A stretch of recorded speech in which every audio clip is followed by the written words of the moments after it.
ಇದ್ರ ಬಗ್ಗೆ ಬೆಳಗ್ಗೆ ಮಾಹಿತಿ ಬಂದಿದೆ. ನಮ್ಮ ಮಂಗಳೂರಿನ SP ಅವರು ಕೂಡ ಫೋನ್ ಮಾಡಿ ಹೇಳಿದ್ರು, ಮತ್ತು ನಮ್ಮ ಪಕ್ಷದ ಅನೇಕ ಮುಖಂಡರು ಕೂಡ ಫೋನ್ ಮಾಡಿ ಹೇಳಿದ್ದಾರೆ.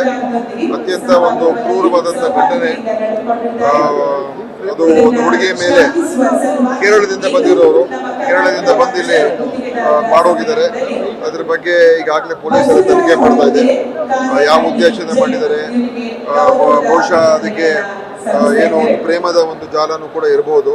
ಆದರೆ ಒಂದೇನಂದ್ರೆ, ಹುಡುಗಿಯರ ಮೇಲೆ, ಹೆಣ್ಮಕ್ಳ ಮೇಲೆ ಈ ತರದ ಒಂದು ದಾಳಿ ಮಾಡುವಂಥದ್ದು ಇದೆಲ್ಲ, ಇದು ನಿಜವಾಗ್ಲೂ ಕೂಡ ನಮ್ಮ ಒಂದು ಅತ್ಯಂತ ನೋವಿನ ಸಂಗತಿ.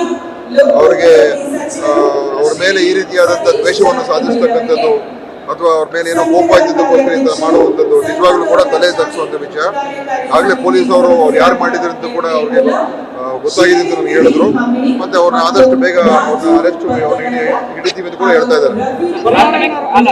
ಪರಿಹಾರ ಖಂಡಿತ ಅದಕ್ಕೆಲ್ಲ ಇದ್ದೇ ಇದೆ. ಅದು ಏನು ಅಂತ ನಾನೆಲ್ಲ ತಿಳ್ಕೊಂಡು ನಂತರ ಅದ್ರ ಬಗ್ಗೆ ಏನ್ ಕ್ರಮ ತಗೊಳ್ಬೇಕು ಖಂಡಿತ ತಗೊಳ್ತೀವಿ.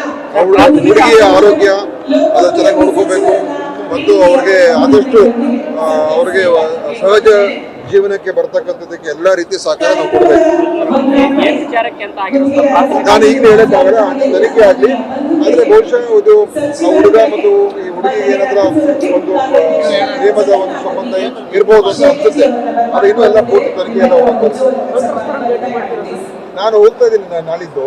ಅವಾಗ ನಾನು ಅವರು ಹುಡುಗಿ ಕೇರಳದವರು ಹುಡುಗಿ ಅಂತೆ, ಬಹುಶಃ ಅಲ್ಲಿ ಹೋಗೋದು ಬರೋದು ಏನೋ ಹೇಳ್ತಾ ಇದ್ದಾರೆ. ಎನಿವೆ ನಾನು ನಾಳೆಗೆ ಹೋಗ್ತಾ ಇದ್ದೀನಿ ಮಂಗಳೂರಿಗೆ, ಅವಾಗ ಭೇಟಿ ಮಾಡ್ತೀನಿ. ನ್ಯೂಸ್ ಫಸ್ಟ್, ನಿರ್ಭೀತಿಯಿಂದ ನಿಮ್ಮ ಪರವಾಗಿ.